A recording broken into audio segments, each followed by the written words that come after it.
Bonjour. Dans ce nouvel épisode de ma vie de l'enfer à l'espoir, je vais te raconter une partie de ma vie. C'est toujours à l'âge de 14 ans. Alors pour te raconter ma vie, je me sers toujours de mon livre, une autobiographie que j'ai écrite, voilà, qui a le même nom, qui s'appelle De l'enfer à l'espoir.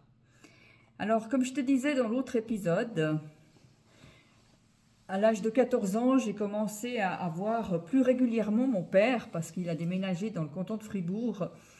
Et puis, j'aimais beaucoup aller chez mon père à cette époque parce qu'il était aussi en couple avec Angela, qui était une femme que je trouvais très gentille.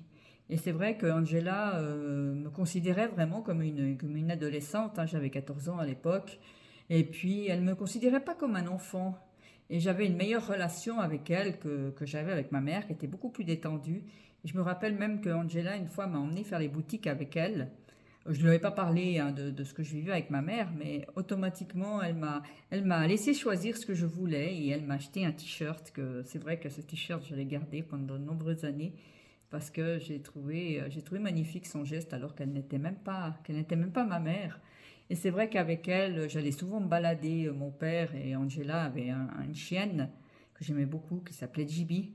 Et c'est vrai qu'on allait faire des longues balades avec Angela dans la nature et on discutait de tout et de rien. Et puis même, je parlais des choses un peu plus intimes que j'avais des fois avec elle, alors que je le faisais avec aucun adulte, et même pas avec mon père, et puis même pas avec, voilà, même pas avec ma mère. Et c'est vrai qu'avec elle, c'était plus facile de parler parce qu'elle était gentille. Et je pense qu'Angela a été un des premiers adultes à qui j'ai pu commencer à faire un petit peu confiance. Voilà, parce que je trouvais que cette femme, déjà, j'appréciais qu'elle me considère non comme une enfant et comme justement comme une adolescente et comme quelqu'un qui, voilà, un peu comme si on était copines toutes les deux. Et Angela n'a jamais eu d'enfant et j'avais l'impression qu'elle me considérait un peu comme sa fille. Alors, ce que je pouvais faire aussi chez mon père, il vivait près d'un centre équestre. Et ça, c'était très appréciable pour moi parce que j'aimais beaucoup les chevaux et j'ai toujours rêvé de monter un cheval. Et c'est vrai que le responsable de ce centre équestre m'a proposé, en échange de m'occuper des chevaux, il m'a proposé de m'apprendre à monter à cheval. Et mon père allait de temps en temps faire des balades à cheval. Et puis c'est vrai que j'ai pu en faire quelques-unes avec lui. Et j'ai pu aussi apprendre à monter à cheval et j'ai beaucoup aimé. Et puis j'ai aimé aussi pouvoir m'occuper des chevaux. Alors donc j'avais du plaisir. On allait avec mon frère un week-end sur deux chez mon père. C'était ce qui était prévu pendant les gardes. Et c'est vrai que j'ai quand même eu beaucoup de plaisir à y aller. Mon père a eu une attitude qui était bizarre vis-à-vis de moi. C'est que déjà la première chose, il m'emmenait en discothèque avec lui. Alors c'était déjà il m'emmenait tout seul, hein, il n'y avait pas Angela qui était là ni mon frère. On allait tous les deux le soir en discothèque et de temps en temps on n'y allait pas très souvent. Et je trouvais que déjà bon à 14 ans c'était pas forcément un endroit qui était adapté pour moi ces discothèques. En plus à l'époque c'était encore fumeur hein, dans les lieux publics. Alors déjà, c'était un endroit qui était, voilà, où il y avait de la fumée, où il y avait des gens qui buvaient de l'alcool, où il y avait, voilà, et c'était pas adapté que, voilà. Bon, c'est mon opinion maintenant, hein. À l'époque, je pensais pas du tout comme ça. J'étais contente d'aller avec mon père, de faire une sortie avec mon père. J'étais complètement subjuguée par mon père. Je me disais, mais voilà, je sais pas, j'étais comme à la fois attirée par lui, mais à la fois cette attitude de m'emmener en discothèque ne me plaisait pas vraiment parce que je trouvais bizarre. Je trouvais son comportement bizarre.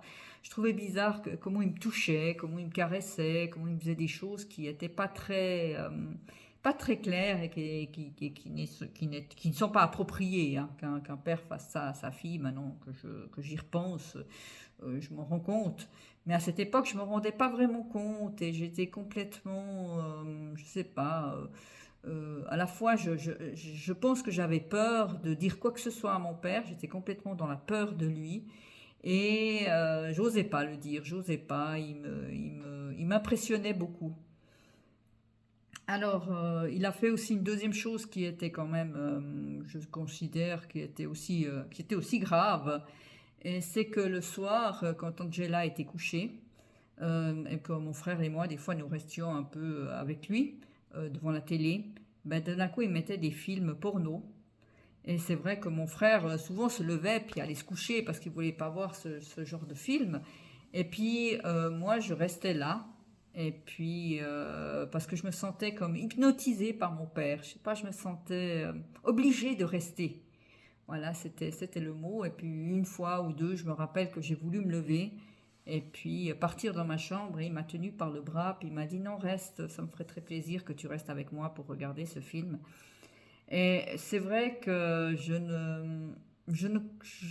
trouvais bizarre. Je trouvais bizarre l'attitude de mon père, mais je n'arrivais pas à comprendre, je n'arrivais pas à comprendre, je n'arrivais pas à réaliser que ce qu'il faisait n'était pas bien, et n'était pas normal, et n'était pas clair. Et je le subissais quelque part, et je n'osais rien dire. Comme toujours, ben voilà, je n'osais rien dire à mon père, je n'osais pas en parler avec lui, je n'osais même pas en parler avec Angela, même pas avec ma mère.